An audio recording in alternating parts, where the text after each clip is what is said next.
Hey guys, welcome to another Player.net review. Today we're just going to be concluding on the mydlink home products really. It's been a kind of love-hate relationship for these products. I love them all to pieces. In themselves, they're amazing. I mean, the HD monitor is amazing. The Music Anywhere Wi-Fi audio extender, I'll get onto later. The Wi-Fi motion sensor worked flawlessly. The smart plug worked flawlessly. All these products worked really well. Again, excluding the Music Everywhere.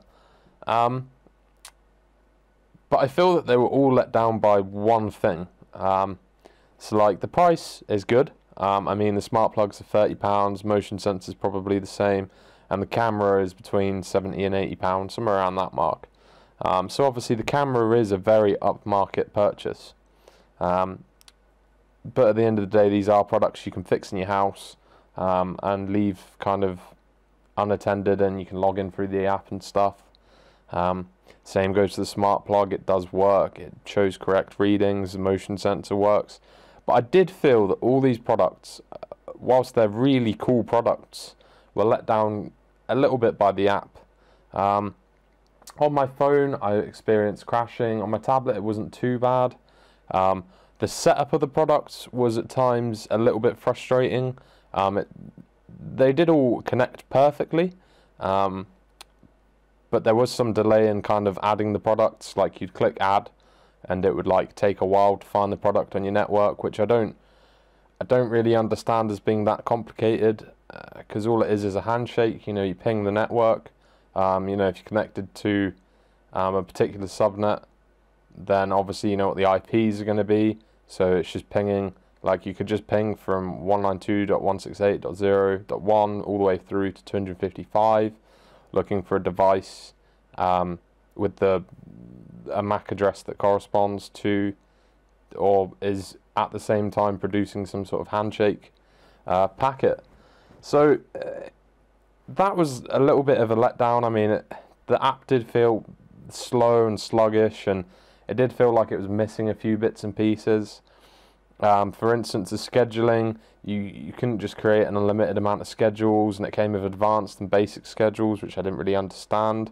It was finicky stuff like trying to remove an actual time that you'd set. Like you didn't just double click on the advanced schedule. There was like you click on it and then there's an X, another point of the screen to remove that. And you can watch the app kind of video if you scroll on up to setting up the actual app.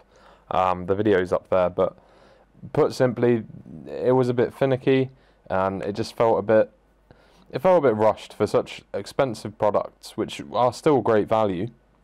It did feel rushed, because at the end of the day, I don't think developing these products, in terms of from a programmer's opinion, you could write the app in a week or two by yourself, once you know how kind of the products themselves work. So it was a big letdown, in my opinion, that the app didn't have more functionality and it wasn't more stable.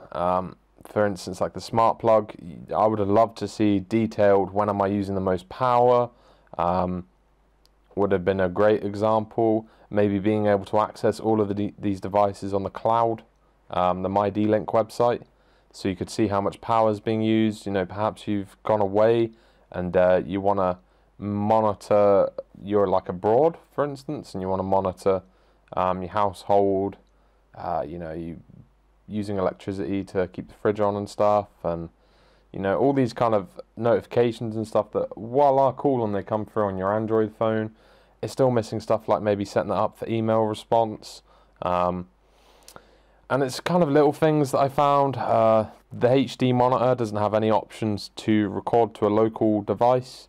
At the same time, I don't think it's a big ask to be able to maybe record to something like Dropbox at a much lower, you know, upload a picture to Dropbox on a continuous loop to a 5 gigabit maximum loop, because at the end of the day, if someone comes into your house, what footage do you have if it's just constantly streaming?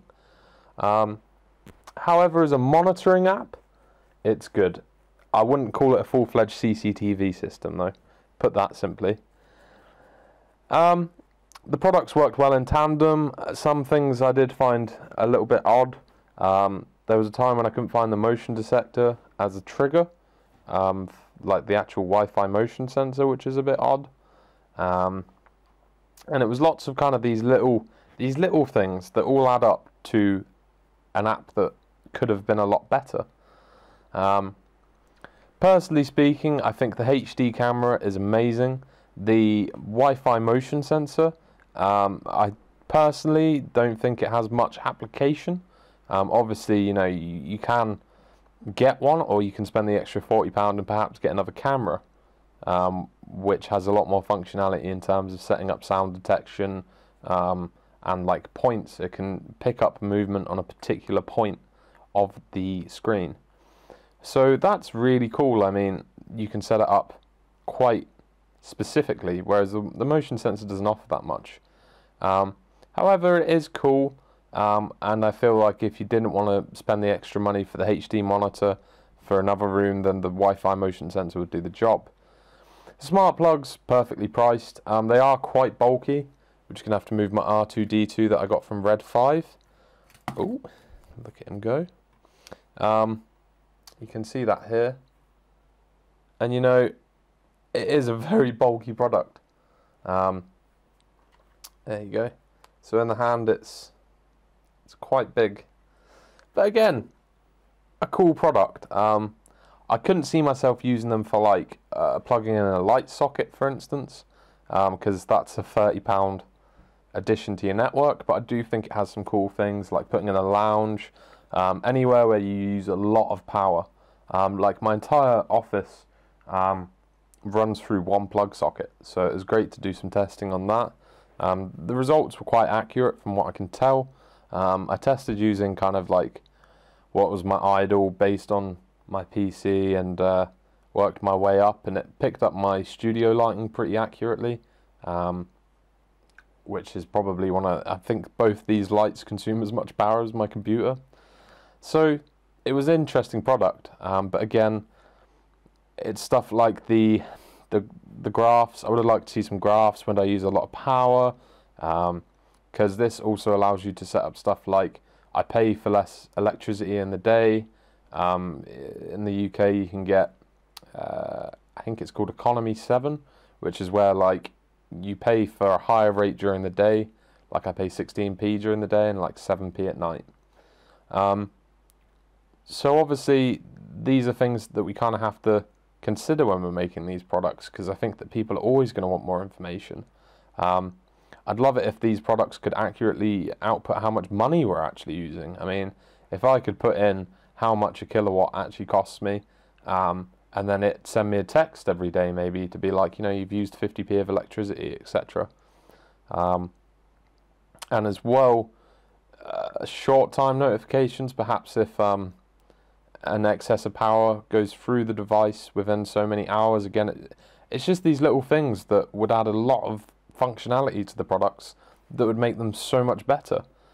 The overheat detection on the smart plug was a bit weird, because I don't really understand, because they didn't really give a guideline on what's a lot. So is 40 degrees a lot? Is 50 degrees a lot? Is 60 degrees a lot? How does the everyday person know? It's also worth noting that I noticed that these devices are highly sensitive. I mean, I could not even move and the HD monitor would send me a push notification at times. But playing around with the settings got me a good balance of picking up activity. So my final opinion on the products, as an absolute conclusion, is I'd really recommend the Monitor HD, the Wi-Fi motion sensor, and the smart plug. The music everywhere, Wi-Fi audio extender, I had nothing but trouble with. At the time of this review, I'm still trying to kind of get it working perfectly. There's a lot of debate on the Apple Play Store, the Play Store. I'm just gonna quickly find you the let me see. So the Monitor HD, the Wi-Fi motion sensor, and smart plug all run on the D-Link app, the mydlink app, which works well. It's the mydlink home app. The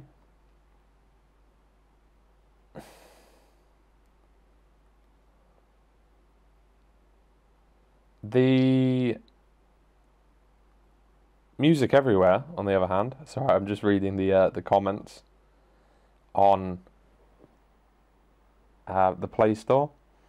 So the Music Everywhere basically runs on an app called D-Link QRS Mobile. I'll just read out a few. Not functioning anymore. What the hell? Previous version recognized my D-Link extender right away when I changed the name. Verse 1 says I'm not even connected to the device. I used it once, but now it doesn't even recognize my device password. And a few other bits and pieces. So it's one of those things that I'm finding it hard to recommend this one particular product over, well, really at all, to be honest. It says I'm not connected to my D-Link router, useless and very poorly designed app. App says I'm not connected to Wi-Fi when I am. This app is great for one-time setup. These are all mostly 1 stars. No network management. I've tried the app on 3 different devices. Does not work. Programmed through router site. So I'm yet to actually try the kind of web browser link, but I don't think that at the end of the day that I should have to. It's one of those things that when they've specifically kind of described this product as working with a mobile app, I want to see it working on a mobile app. So I'll have to keep you updated on that one. Because on the mydlink app, I'll just open it up quickly. So this is quite deceiving because it's the mydlink home range, and I'll just open this up on my tablet so you can actually see.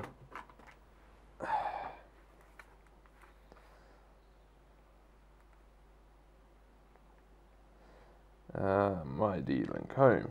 So here we have the mydlink home application, and I'm just going to cover this while I do this because it has my email address on. So to set up your device, please scan the QR code on the device. I don't want to skip this. And these are the types of devices we can actually add through this program. So we have the smart plug, we have the 2 versions of the camera, and the basically smart plug. This is the DCH S150 sensor, and the obvious camera. I don't know how well you can see that, but anywhere in there I cannot find listed the Music Everywhere product, which is, it's just such a letdown when you brand things under all the same names, but then you run one of them on a different application. And I think personally, if they just cut all their auxiliary apps, there's a lot of random apps. I mean, let's just search mydlink in Play Store. And again, like, I'm not tearing the product to pieces, I'm just saying that I have problems with this one product. If I can get it to work and the app's not half bad, then I'll obviously adjust my review. But we have the mydlink Lite, mydlink Plus, mydlink Cloud app, mydlink Home, mydlink Baby Camera Monitor, mydlink Access NAS, mydlink SharePort, dView Cam Mobile, mydlink View MVR. I'm still going. D-Link SharePort Mobile. These are all ones from D-Link Systems on. There's a few more, to be honest, like D-Link Smart Play. Apparently that's by D-Link's Corporation. And I think it's quite confusing for those who aren't tech savvy. Obviously, we look at products from, especially products like these are branded towards the everyday user. They're not supposed to be hard to use or set up, and it was just a bit of a letdown to not see all this really awesome functionality that these products could do, and for simpler setups and for stuff like the Music Everywhere product to be actually under the same app as all the other mydlink home stuff. Admittedly, it's a one-time setup thing, but I'd still like to be able to set it up through the mydlink home app.